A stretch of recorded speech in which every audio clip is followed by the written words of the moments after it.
senhores telespectadores, o estranho título do nosso programa de hoje precisa de uma explicação. Realmente o programa chama-se Só Sábios Éramos 10. Bom, isto parece uma anedota, mas não é. Isto é uma coisa que a que eu assisti. Eu tive há muitos anos um professor de filosofia na Faculdade de Letras que contava em todas as aulas, sempre que abria as aulas, que tinha ido a um congresso qualquer, um congresso importante na Europa, e estava lá muitos cientistas, e ele nunca deixava de dizer esta frase: só sábios éramos 10. Bom, é claro que com isto ele conseguiu cair no ridículo da estudantada, e todos nós, quando ele passava, dizíamos em voz baixa: só sábios éramos 10. Não vou dizer o nome do professor, porque ele morreu há muito tempo, naturalmente, e eu respeito sempre a memória dos mortos. Mas esta ideia de só sábios éramos 10 é o título de um programa que eu vou tentar fazer sobre a evolução da ciência em Portugal. Escolhi para lugar um dos pontos que me parece um dos lugares mais importantes do desenvolvimento do pensamento científico português. Estou aqui no que era a antiga Sala Nobre, a sala do Conselho dos Lentes da Escola Politécnica. Antes de ser a Escola Politécnica, que foi depois do liberalismo, isto tinha sido o Colégio dos Nobres Pombalinos, e também era aqui que se juntavam os professores do Colégio dos Nobres. Antes de ser Colégio dos Nobres, isto tinha sido o noviciado da Companhia de Jesus, dos jesuítas, e aqui, isso foi durante muito tempo, foi desde 1603 até 1759, portanto durante mais de século e meio, e aqui se criaram gerações e gerações de missionários que levaram a civilização europeia a todas as partes do mundo. Portanto, eu acho que não escolhi mal este lugar para falar da ciência em Portugal, embora reconheça que realmente o epicentro do pensamento científico e de certo modo, o coração da cultura portuguesa, claro que é Coimbra. Claro que é Coimbra. Mas se a seguir a Coimbra eu tivesse que escolher um ponto de irradiação cultural no nosso país, eu não duvido que seria este: a sala onde se reuniam os lentes da Escola Politécnica, depois da República, da Faculdade de Ciências, antes do liberalismo, do Colégio dos Nobres. Vêm aqui estas cadeiras, hoje estão desertas. Bom, ali sentaram-se pessoas tão ilustres como o professor, o Aquiles Machado, o professor Andréia, o Santos Lucas, um grande matemático, o Manuel Valadares, o Sebastião e Silva, que opera uma verdadeira renovação da matemática em Portugal, o Torre da Assunção, o Vicente Gonçalves, Ricardo Jorge, quer dizer, os grandes nomes da cultura portuguesa no século XX, todos eles estão ligados a esta sala. É uma sala muito ilustre. Já viram que ela tem ao fundo um vulto? É o vulto de um homem a quem falta um braço, tem uma manga vazia. É Bernardo de Sá Nogueira. Quando fizeram aquele retrato, aquele busto foi esculpido pela própria Duquesa de Palmela, que admirou sempre Bernardo de Sá Nogueira. Bernardo de Sá Nogueira foi depois distinguido com o título de Barão de Sá da Bandeira, depois de Visconde de Sá da Bandeira, e passou à história como Marquês de Sá da Bandeira. É um vulto extremamente notável. Basta que se diga que é o homem quem acaba com a escravatura em Portugal, e é a ele que se deve a fundação da Politécnica. A Politécnica é que é o alicerce sólido em que se vem a construir a Faculdade de Ciências. Se olharem um bocadinho mais para cima, veem uma bandeira, tem uma caravela e tem Universitas Uliciponensis ad Lucem. Bom, o latim Universitas Uliciponensis quer dizer Universidade de Lisboa. A caravela é o símbolo de Lisboa. Com a República acaba a Politécnica e se faz uma faculdade de ciências, arranjam uma bandeira, mas a bandeira ainda tem uma frase latina: Universitas Uriciponensis. Quando se cria a nossa primeira faculdade de ciências em Lisboa, ainda o latim é a língua da cultura. Bom, hoje ninguém sabe latim, mas acho que tudo isto que eu disse prova bem. Para falar de ciência, escolhi um lugar acertado. Vamos agora lá abaixo recordar o que foi o noviciado da Cotovia.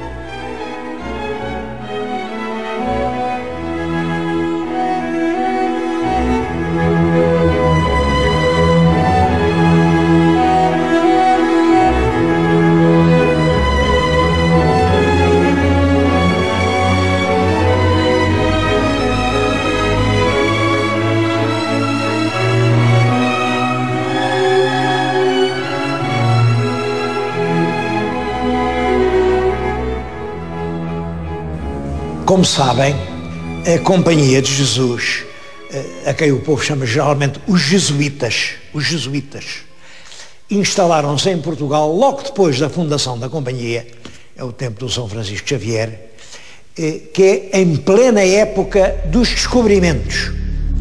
Os descobrimentos levam realmente os portugueses à Ásia, à África, à América, a toda a parte, regiões onde não era conhecida a religião de Cristo. Bom, portanto, a Companhia de Jesus considera que a sua principal missão é levar a revelação do cristianismo a todas as partes do mundo.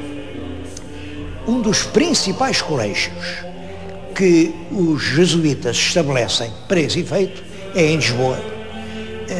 Entra-se no colégio e quando se entra, quem entra de novo é noviço, é um noviço.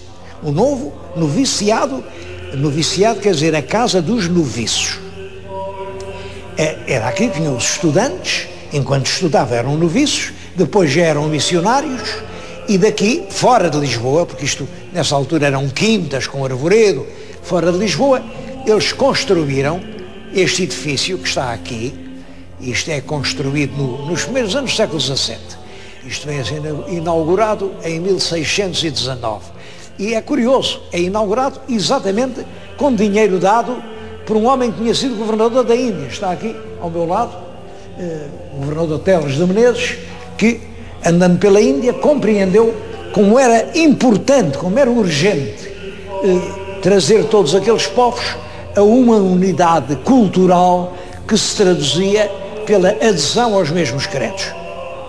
Todos sabem, eu não estou a fazer propaganda religiosa para ninguém, mas todos sabem que as lutas religiosas é que dilaceram os povos. Quando há um povo que acredita nisto, outro acredita naquilo, as pessoas entram em lutas. As guerras de religião são as guerras mais cruéis que há. Portanto, para estabelecer uma unidade de paz e de trabalho, é preciso que todos tenham um credo idêntico, que todos acreditem no mesmo Deus. E essa é a grande missão que a Companhia de Jesus assume no século XVI e que cumpre, devo dizer que aqui neste colégio estudaram dezenas de rapazes que vieram a morrer na China, no Japão, na Índia, no Brasil, a morrer crucificados, a morrer enterrados. Foram centenas. Bom, mas eles davam a vida por uma coisa em que acreditavam. Acreditavam que o verdadeiro caminho da salvação era aquele. Portanto, preferiam morrer a renegar aquilo em que acreditavam. Isso é uma verdadeira epopeia. Bom, e foi aqui, neste colégio da Cotovia. Cotovia é o nome do bairro. Como fizeram aqui, este edifício chamou-se o Noviciado da Cotovia. Isto funcionou quase 200 anos, até que vem o Marquês de Pombal e o Pombal resolve acabar com os jesuítas. Expulsa a Companhia de Jesus, expulsa porque fundamentalmente a Companhia de Jesus tinha um enorme poder junto do rei, e ele mandou-os embora, expulsou-os, aliás, com uma certa violência, e ficou esta casa, que como vêem já era uma grande casa, ficou sem ninguém. Bom, é então aqui que o Marquês de Pombal resolve instalar um colégio que também lhe parecia muito importante, e isto é muito significativo. Ele, em vez de um colégio de religiosos, de um colégio da igreja, resolve fazer um colégio civil, um colégio dos nobres, porque os nobres nessa altura entendiam ser nobre. O que é ser nobre? Ser nobre é ter nas veias um sangue azul, é ter uns antepassados ilustres, e portanto o nobre não devia estudar, não devia. Isto, na mentalidade da nobreza até ao século XVIII, há esta ideia: o nobre não deve estudar. E não estuda porquê? Porque o nobre já sabe tudo. Quem sabe tudo não tem que aprender nada. Não tem que aprender. Já sabe. Ele já sabe. Portanto, aliás, é uma tradição muito antiga que vem da Idade Média. Os homens dividem-se em três grupos. Três grupos. São os laboratórios, quer dizer, os trabalhadores. Toda a gente tem que trabalhar. São os oratórios, os oradores. É o mundo da cultura. E quem ora são os sacerdotes, é o clero, que está a rezar para a remissão dos pecados que nós fazemos, e são a classe superior, os belatores. Belatores, vem de bellum belli, quer dizer a guerra, são os guerreiros. Portanto, numa sociedade há três classes: guerreiros, cuja função é fazer a guerra; oratores, cuja função é rezar pelos pecados do mundo; e trabalhadores, têm que trabalhar. Portanto, o guerreiro não tem nada que estudar. Tem que saber andar a cavalo, tem que saber manejar a espada, tem que ser corajoso. Bom, é claro que isto foi verdadeiro durante algum tempo, mas no século XVIII isto era um disparate. E uma classe que só sabia andar a cavalo e manejar a espada já não servia para nada. E o Pombal tentou fazer uma reciclagem. Isso é muito significativo. A fundação do Colégio dos Nobres é uma tentativa do Marquês de Pombal de transformar uma classe praticamente parasitária numa classe produtiva. Devo dizer que foi uma tentativa falhada. O Colégio dos Nobres esteve aqui desde que foi fundado, depois da expulsão dos jesuítas, portanto, nos meados do século XVIII. Funcionou cerca de 50 anos, mas realmente os nobres, eles vinham a cavalo, tinham ali um lindo picadeiro, mas não há notícia de um único vulto notável sair do Colégio dos Nobres. Ao passo que o noviciado da Cosovia pode agora fazer assim listas de nomes ilustres, gente que foi grande no mundo.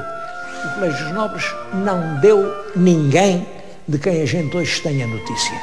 Bom, ao ponto de que, quando vem a Revolução Liberal, acabam com o Colégio dos Nobres, porque não servia para nada, e resolvem fazer uma escola realmente útil, uma escola para ensinar a fazer coisas, uma escola politécnica.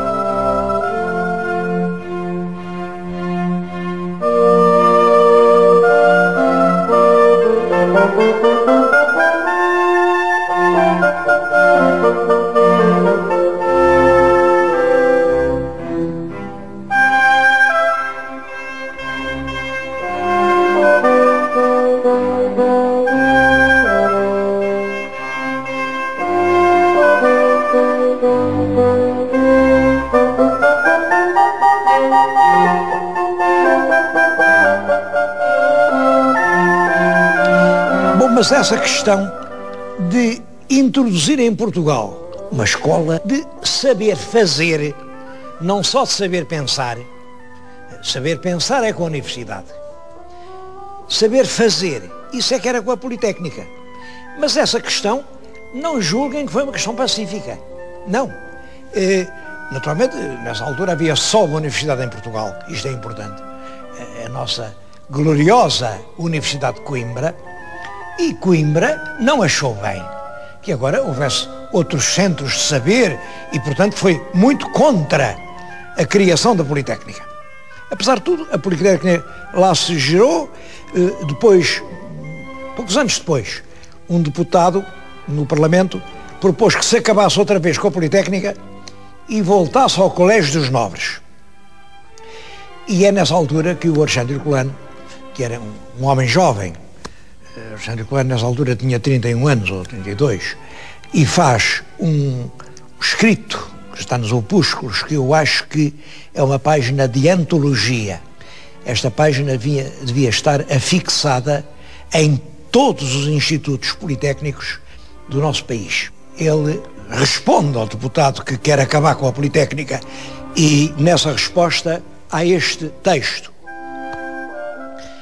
A questão da Escola Politécnica e do Colégio dos Nobres resume e representa a questão imensa do sistema de educação nacional que há de ser e do sistema de instrução excepcional que foi e ainda é.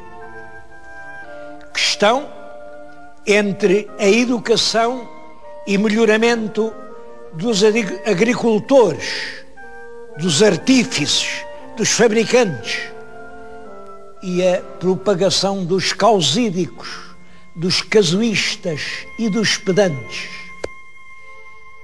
Questão entre o trabalho e o ócio, entre a granja e o couro da sé, entre a palheta do estampador e a metáfora do sermão, entre a máquina a vapor e o provarado rábula. Por isso, essa questão é uma grave e importante questão. Eu acho que nunca ninguém pôs tão bem o problema educacional português como Alexandre Herculano. Este problema era do tempo dele e é do meu tempo.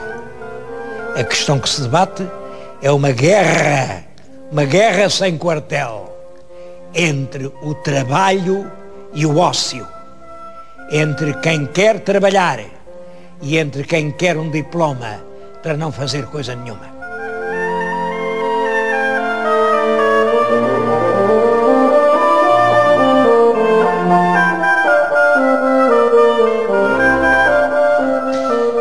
Eu sei perfeitamente que estou a dizer coisas polémicas, coisas que vão levantar muita resistência. Em todo caso, é indispensável dizer as coisas. O atraso cultural português não é uma coisa de agora, vem de longe. Bom, eu sei que há quem diga, bom, pois vem, foi o terremoto destruiu. Bom, pois é, mas antes do terremoto foi a Companhia de Jesus. A Companhia de Jesus tinha lá os seus tratados. Bom, pois é, mas antes da Companhia de Jesus veio a Inquisição. A Inquisição teve um papel sinistro na castração da inteligência nacional, mas antes da Companhia de Jesus, já muito antes, olhem, no século XIII, como sabem, a Companhia de Jesus aparece em Portugal no século XVI. No século XIII há um poeta que fala de um sujeito que foi lá estudar lá fora, é um tal Paio. A palavra Paio era muito corrente na Idade Média. Hoje já ninguém se chama Paio, mas Paio vem de Pelaio, que é um nome antigo. Bom, e eles iam lá para fora estudar artes. Artes eram ciências, as ciências eram as artes. E a cantiga é mais ou menos esta, vou dizer de cor, e pode ser que falte um verso ou outro, mas a ideia é mais ou menos esta. Isto no século XIII, no meado do século XIII, voltou Paio das más artes e não estudou nas partes nem que chegasse ao mês. Pois de lunes a martes foi comendador do colégio. Isto quer dizer, no século XIII, bastava um sujeito ir lá fora, dizer que tinha estudado numa escola, embora não estudasse um mês, e chegava aqui e era tido em tanto crédito que era feito de um dia para o outro comendador de uma ordem rica e prestigiosa, como era a Ordem de Santiago, nessa altura a Ordem do Colégio. Isto quer dizer que o atraso cultural português não vem nem de hoje nem de ontem. Já era censurado no século XIII. Bom, e esse atraso, nessa altura, é um atraso que resulta pura e simplesmente do facto de Portugal estar num cotovelo da Europa. Bom, esta distância, naturalmente, condenava-nos a um certo atraso cultural. Veio agravar isso a guerra contra o Islão. Porque desde o século IX ao século XIII, Portugal esteve em guerra para expulsar o ocupador islâmico, que era um ocupador que cultivava as ciências, as matemáticas, a álgebra, a geometria. Bom, e quando há guerra, ninguém trata de cultura. Portanto, nós entramos na história medieval, com a nossa independência, com um profundo atraso. Esse atraso nunca foi recuperado, nunca foi. Esteve a ponto de ser. Na altura dos descobrimentos, aí, sim, há grandes nomes. Eu creio que o grande nome universal da ciência portuguesa é o de Pedro Nunes. Portugal tem uma experiência nova, uma experiência que nunca ninguém viveu e, portanto, também faz uma ciência nova, uma ciência que nunca ninguém pensou. Bom, mas depois acaba, vem o domínio estrangeiro, realmente isto deixa de ser corte, não há estímulos, vem a Inquisição, é perigosíssimo pensar.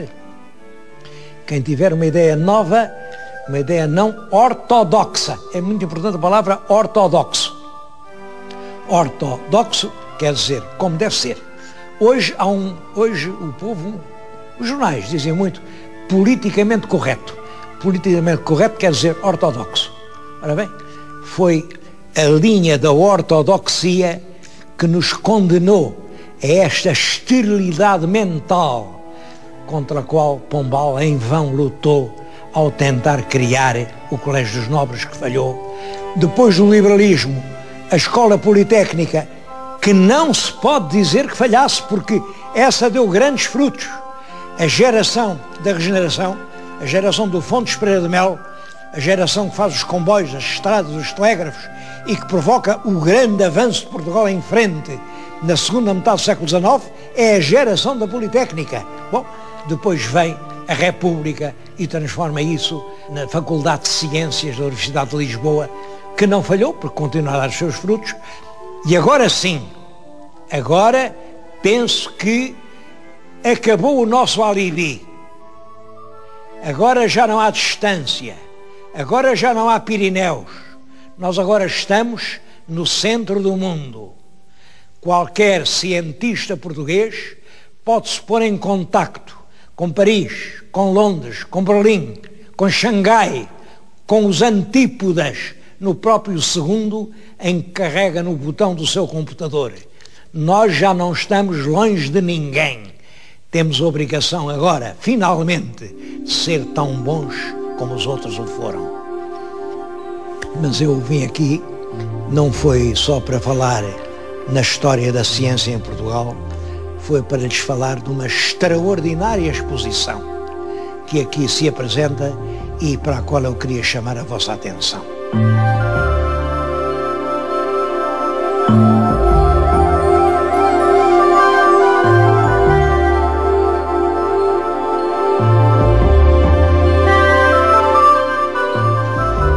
A exposição tem o título de Plumas em Dinossauros.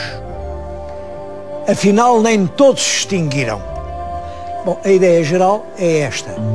Isto é uma laje, foi partida ao meio e revela um pequeno dinossauro que tinha plumas e tinha asas.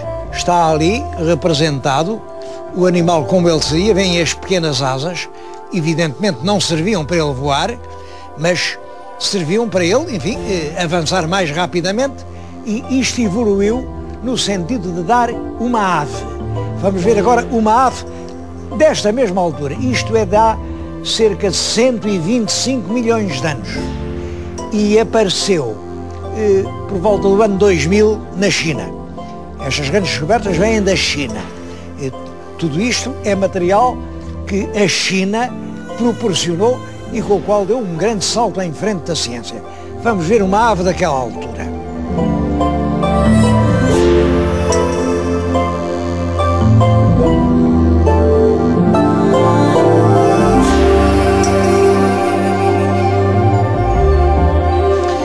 Este fóssil que estão a ver é extremamente interessante.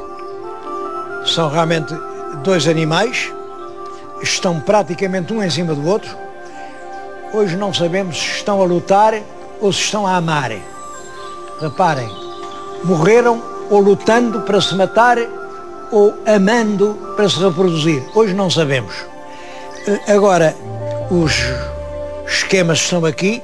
O animal tinha aquele esqueleto que além vê. Sobre aquele esqueleto é possível dizer que o animal era realmente aquele que ali está. É já uma ave perfeita, uma ave que se move através do movimento das asas.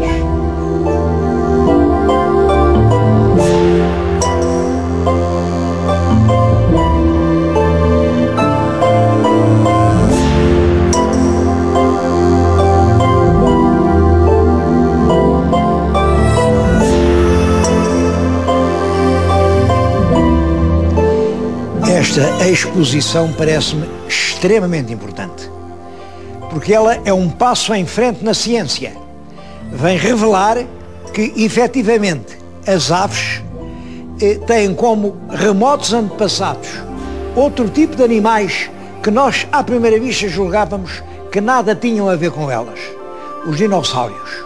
Bom, é, portanto, a confirmação em pleno da teoria do evolucionismo, que aliás não precisava de confirmação nenhuma, porque desde há muito tempo que é unanimemente aceite por todos os cientistas. De qualquer maneira, esta ideia de que as aves, os alegres passarinhos que cantam no nosso beiral, têm como antepassado longínquo os ferozes dinossauros, isto é uma revelação, isto mostra até que ponto o mundo muda.